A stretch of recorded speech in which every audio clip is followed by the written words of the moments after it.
જો બાળકને તાવ આવે, સાથે સાથે હાથ પગ ખેંચાવા માંડે, આંખો અધર ચડી જાય, તો સ્વાભાવિક છે કે કોઈ પણ માતા પિતા ગભરાઈ જાય.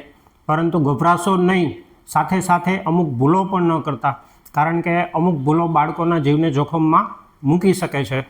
તો આજે આપણે વાત કરીશું તાવની સાથે આવતી આંચકી વિશે, અને જો આવું થાય તો તાત્કાલિક ઘરે શું સારવાર આપવી એના વિશે.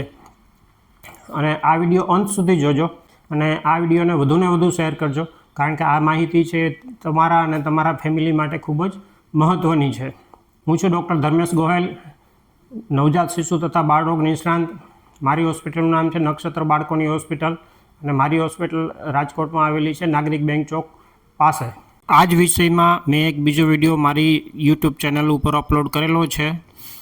આ વિડીયોમાં ફિબ્રાઇલ કન્વલ્ઝન એટલે કે તાવની સાથે આવતી આંચકી એ શું છે, અને તાવની સાથે આંચકી બાળકને કયા કયા કારણથી આવે, અને ઇનકેસ કોઈ બાળકને તાવની સાથે આંચકી આવે તો ત્યારે તાત્કાલિક આપણે કઈ કઈ ભૂલો ન કરવી જોઈએ કે જેથી કરીને બાળકને કોઈ પણ પ્રકારની હાનિ ન પહોંચે.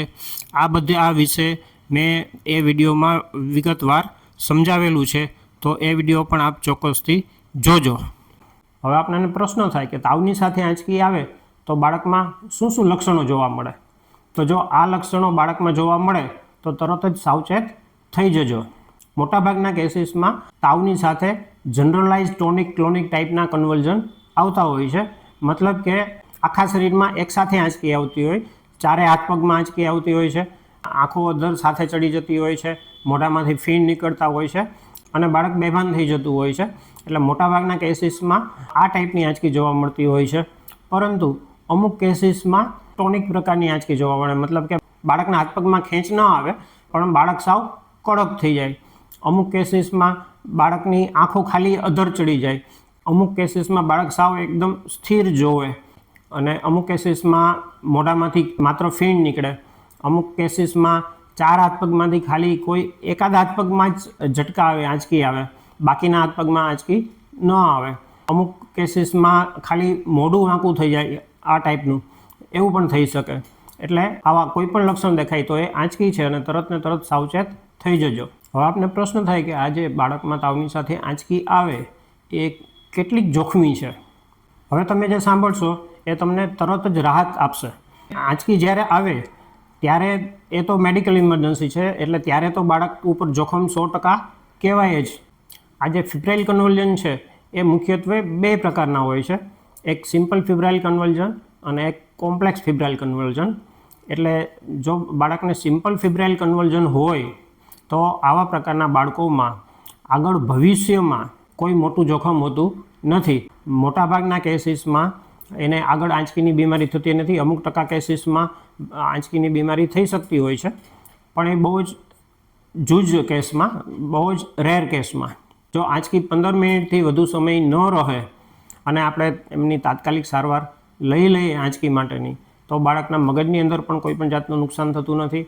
આવા બાળકનું જે ડેવલપમેન્ટ જે છે, એનો જે ગ્રોથ જે છે એ પણ નોર્મલ થતો હોય. બાળક હાલતા, ચાલતા, બોલતા, બેસતા એ બધું નોર્મલી શીખી જતું હોય છે, અને એનો જે આઈક્યુ હોય છે, બુદ્ધિશક્તિ, બીજા બાળકોની જેમ જ નોર્મલ રહેતી હોય છે.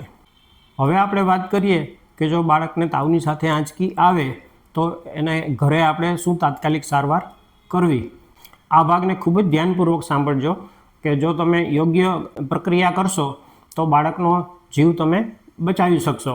તો જો બાળકને તાવની સાથે આંચકી આવે તો એને તરત ને તરત જે સલામત સપાટી હોય, સેફ સરફેસ, દાખલા તરીકે પથારી છે અથવા તો નીચે જમીન ઉપર, એને તાત્કાલિક સુવડાવી દેવાનું, અને તરત ને તરત બાળકને એક પડખે સુવડાવી દેવાનું, ખાસ કરીને ડાબા પડખે સુવડાવી દેવાનું. અને જો બાળકને તાવ હોય તો એમના આખા શરીર ઉપર પોતા મૂકીને તાવ પણ ઉતારી શકો છો. અને બાળકની આજુબાજુમાં કોઈ પણ વસ્તુ કે ફર્નિચર કે કોઈ પણ હાર્ડ વસ્તુ જે બાળકને ઈજા કરે એવી કોઈ પણ વસ્તુઓ રાખવી નહીં, અને ઇનકેસ હોય તો એને તરત ને તરત દૂર મૂકી દેવી જોઈએ. અને બાળકના કપડાં છે એ જો ટાઈટ હોય તો એને તાત્કાલિક બટન જે છે એ ખોલી નાખવા જોઈએ, એના કપડાં થોડા ઢીલા કરી દેવા જોઈએ. પૂરતા હવા ઉજાસવાળા રૂમમાં બાળકને રાખવાનું, જેથી એમને પૂરતા પ્રમાણમાં ઓક્સિજન મળી રહે, અને બારી અને બારણાને ખોલી નાખવાના કે જેથી બાળકને પૂરતા પ્રમાણમાં ઓક્સિજન મળી રહે. અને જો 2 મિનિટથી વધુ આંચકી રહે અને તમારા ઘરે જો આંચકી માટેનો સ્પ્રે હોય તો તરત ને તરત બાળકોના બંને નાકની અંદર આંચકી માટેનો સ્પ્રે આપણે કરી દઈએ તો બાળકને તાત્કાલિક આંચકી બંધ થઈ જવાની સંભાવના હોય છે. અને આટલું કર્યા પછી તરત ને તરત બાળકને આપણે નજીકના જે બાળકોની હોસ્પિટલ હોય ત્યાં લઈ જવું જોઈએ, કારણ કે જે તાવની કારણે જે આંચકી આવે એ એક પ્રકારની મેડિકલ ઇમરજન્સી છે. તાવ આવવાના પણ ઘણા બધા કારણો હોઈ શકે છે અને આંચકી આવવાના પણ ઘણા બધા કારણો હોઈ શકે છે. તાવ જે કારણથી હોય એની પણ સારવાર કરવાની જરૂર પડે છે. અને જો અમુક વખતે કોઈ બાળકનું ગ્લુકોઝ ઓછું થઈ ગયું હોય કે કેલ્શિયમ ઓછું થઈ ગયું હોય કે મેગ્નેશિયમ ઓછું થઈ ગયું હોય કે કોઈ એના ઇલેક્ટ્રોલાઇટ સોડિયમ કે પોટેશિયમમાં વધઘટ થઈ હોય તો એની પણ તાત્કાલિક સારવાર કરવાની જરૂર હોય છે. આવું જો થાય તો તાત્કાલિક બાળકોની હોસ્પિટલમાં જવું જોઈએ. શું એકવાર બાળકને તાવની સાથે આંચકી આવે તો પછી એને ફરીથી પણ આંચકી આવી શકે છે? તો જવાબ તમે સાંભળશો તો તમને આશ્ચર્ય થશે.